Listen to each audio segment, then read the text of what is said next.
You know what I always found really interesting? When a TV series with an established tone randomly takes a hard right turn to go in a direction you really weren't expecting. It's not often you see a show with its own established formula break from that formula to go to a pretty dark place. Well, for one episode in its second season, Teen Titans did exactly that. It took a hard right turn into the grimdark, and it actually produced one of the most memorable episodes, maybe even the best episode in the series. Season 2, Episode 1. How Long is Forever. And you might say, well, taking a turn into the grimdark isn't anything new in DC animation. I mean, Teen Titans is a DC Comics property after all, and DC is considered to be the darker of the big two in terms of tone. But Teen Titans, at least this early into its run, was a pretty different kind of show from the other more serious DC animated series. It was pretty mild-mannered, family-friendly, didn't take itself too seriously. I mean, Teen Titans even had that cutesy anime chibi-style art in places. But having said all that, the show did have its more serious moments. It wasn't all fun and games all of the time.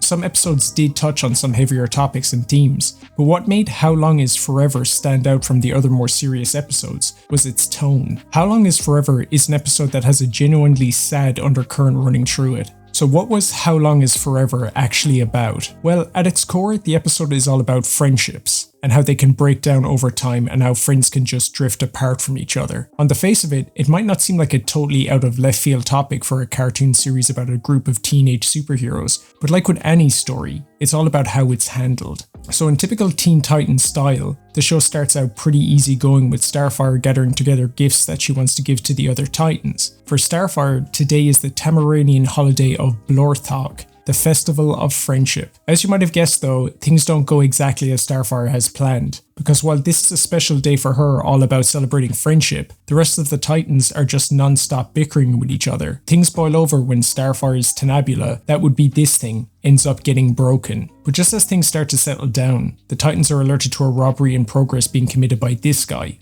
Warp. First and only appearance in the whole series, by the way. It's a shame, he's actually a pretty interesting villain here. During the fight, Warp opens a portal to escape back to his own time, which is about 100 years into the future, with something called the Clock of Eternity. But before his time portal can actually close, Starfire flies after him and manages to grab the clock and also damage Warp's vortex regulator. This results in both Starfire and Warp getting stranded 20 years in the future. And this is where the tone of the episode shifts pretty drastically. Your first clue that something is seriously amiss is Titan's tower. It looks almost condemned. This is where we meet the first of the future Titans, Cyborg, and man, it's pretty rough. Cyborg has aged, man, and not gracefully either. He's an old man now. He looks weary and beaten down. Not just visually either, it's in the way he talks. He sounds so dejected, so defeated. His once bright blue armor is now this blackish brown shade. It's all busted up and broken. He's a shell of his former self. And considering how Cyborg was portrayed on this show, as a guy who was bigger than life,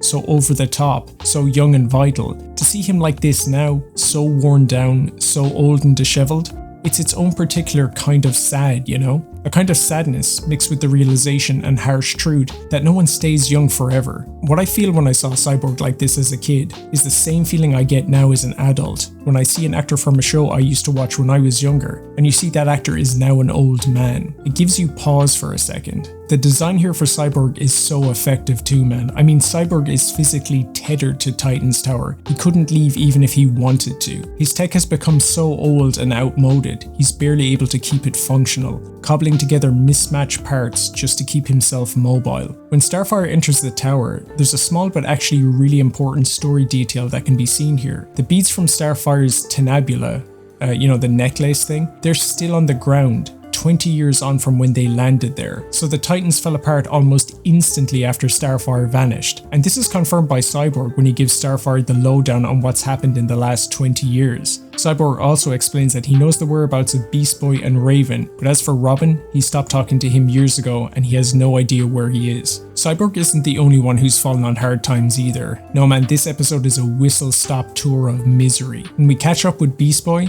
yeah, that's also a tragic story, but in a totally different way. Beast Boy is now a sideshow act in a carnival, and man, this is really sad to see. Like seeing someone, a hero no less, reduced to performing in what is essentially a freak show. It's actually harrowing watching this. And what makes it worse is that Beast Boy has actually chosen this life for himself. He wasn't reduced to it. Performing in this cage actually keeps him safe from the outside world. The picture Beast Boy paints of the last 20 years isn't a pretty one either. He made a go of being a superhero on his own and got beaten down a lot. This character design, like Cyborg's, really sells you on how hard this guy's life has been. Outside of just being visually older looking, Beast Boy is out of shape now, and he's also lost all of his hair, and he's actually afraid to step foot outside of his own cage. He's got that same depressed energy that Cyborg has. This is the image of a guy who has just been chewed up and spat out by the world. Seeing Beast Boy in this cage, living like this, it's like seeing a guy you were friends with in high school, now, and you can tell that the last few years just have been really rough. He's had a rough time of it. These shots from the episode kind of tell you everything you need to know about where Beast Boy is now. It's pretty heartbreaking stuff, honestly. Up next is Raven, and man, Raven has completely isolated herself from people and has totally regressed inward. Those internal demons that she was fighting in the first season, without her friends there to support her, those have just totally overtaken her.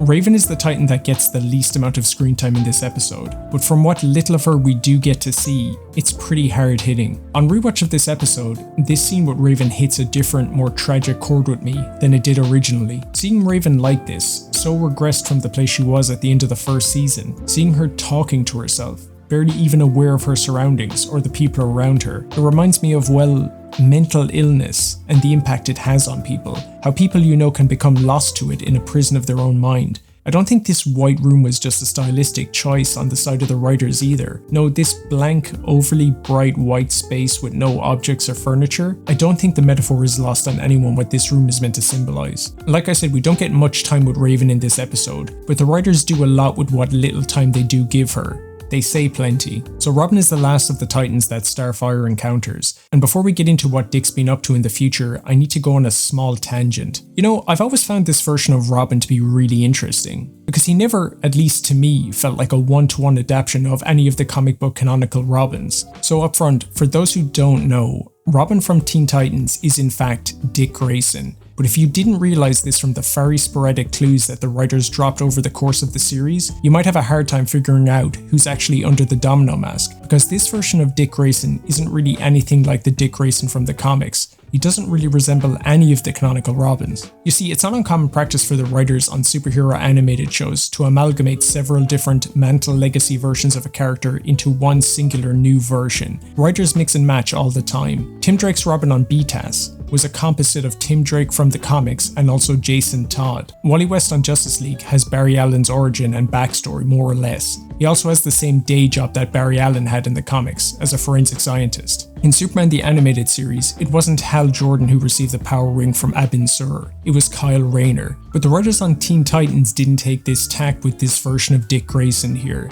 This Dick Grayson isn't a composite character. You see, Dick Grayson is typically portrayed as a pretty light-hearted guy in the books. He's not a brooding vigilante like Bruce. He's a lot more carefree. This guy always has a smile on his face. He quips. This Dick Grayson isn't anything like that. And Dick Grayson on Teen Titans is a very self-serious, very driven guy. This dude takes everything super seriously. He's not cracking jokes when he's fighting. He doesn't banter with his teammates. You actually don't really even see this guy smile all that much. Teen Titans Dick Grayson is also the designated brains of the team. He's the detective that usually figures everything out. There is a Robin in the books who's considered to be the brains of the Titans, but it's not Dick Grayson. That would be this Robin, Tim Drake. Tim is considered to be the smartest of the Robins. If I had to highlight Dick Grayson's one defining trait that separates him from all of the other versions of Robin, it wouldn't be his detective skills. Dick was the acrobat. Tim was the detective. Tim was the brains. Hell, even smaller details like the weapons that Dick Grayson carries in the comics are different from this version of Dick Grayson on the show. This is one thing that always irked me when I was a kid, but Dick on Titans is shown to favor using a bow staff as his offensive weapon. But the bow staff has always been Tim's weapon of choice, not Dick's. Dick dual wields Eskrima sticks, and even then he only started using those when he was operating as Nightwing. When Dick was Robin, he didn't have a preferred weapon, he just used batarangs. If I had to say who I think this Robin resembles most from the comics, I wouldn't say it's Dick. He's nothing like Dick Grayson from the comics. He's nothing like Tim Drake either. Tim has a totally different personality, and Tim in the comics is not even as close to as good of a fighter as this guy, who can hold his own in hand-to-hand combat at 16 with Deathstroke the Terminator. This Dick Grayson also doesn't have the harder edge personality or violent tendencies of Jason Todd either, of any of the Robins in fact. He has the least in common with Jason. I don't really see any of Jason's traits in this version of Dick. Sure, this version of Dick Grayson can be angry from time to time, but Jason's anger comes from a more violent, almost cruel place. I'm not picking up that vibe here with this version of Dick Grayson. No, if I had to say who I think this version of Robin actually resembles,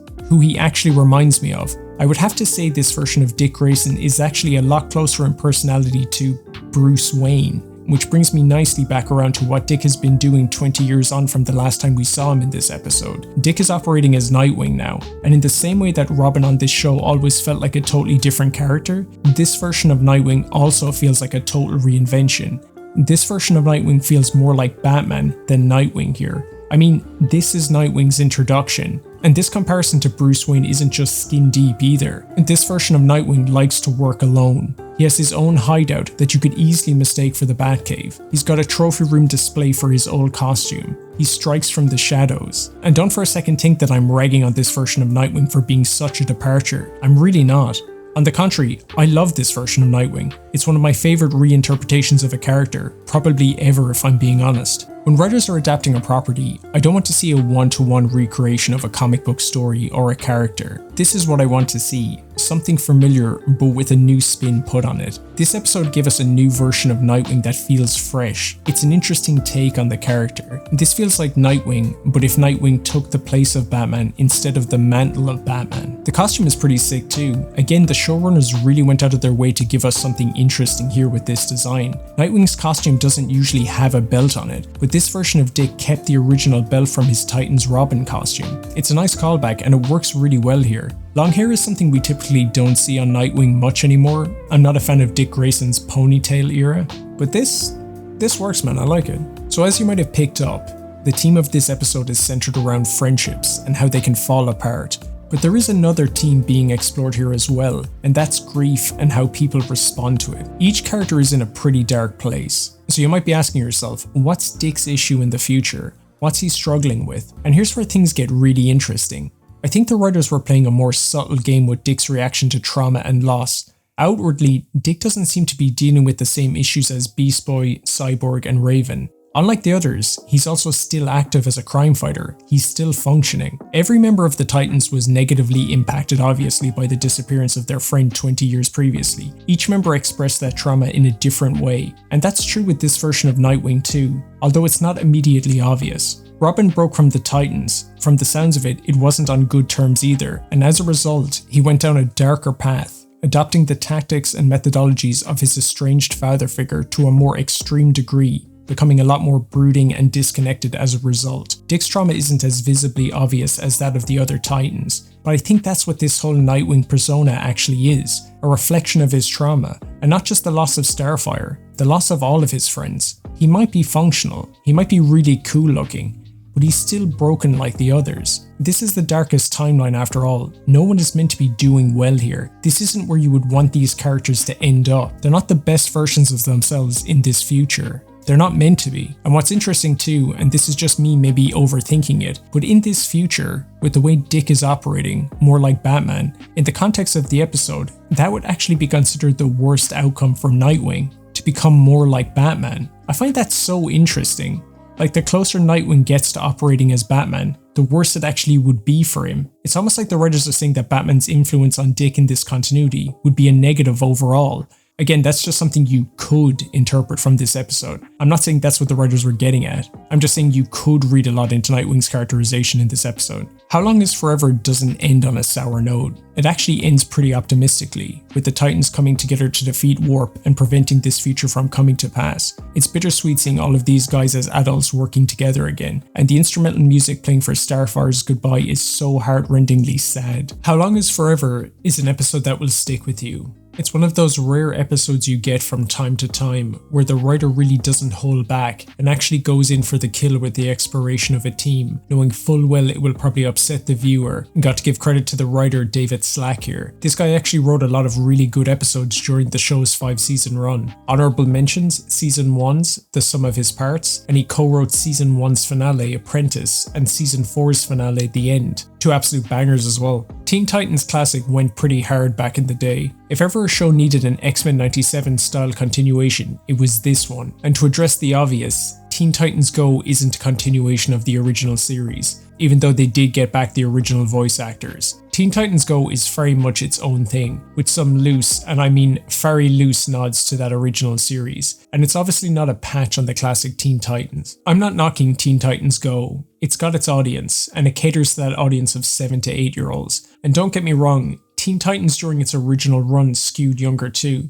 But over the course of the series, the writers pushed for the show to mature so that it could reach a wider audience, and as a result, the show just got better with each subsequent season. The show, starting out, skewed a lot younger, but along the way, I think the producers discovered it was reaching a wider audience. The show got into some darker storylines, and they introduced a lot more characters, so they expanded on it, and they let the show evolve with the audience. Teen Titans Go doesn't obviously have any ambitions like that. Original Flavor Teen Titans was a show for everyone. It went on to explore some pretty dark storylines, even adapting the Judas Contract. Let me know if that's an episode you'd like to see. But it still managed to stay accessible to its core audience. Teen Titans Classic, what did you think of it? I know there's a lot of fans out there for that original series. And How Long Is Forever? I can't be the only one that still remembers that episode, or the only person that episode left a lasting impact on. Let me know what you thought about it in the comments below.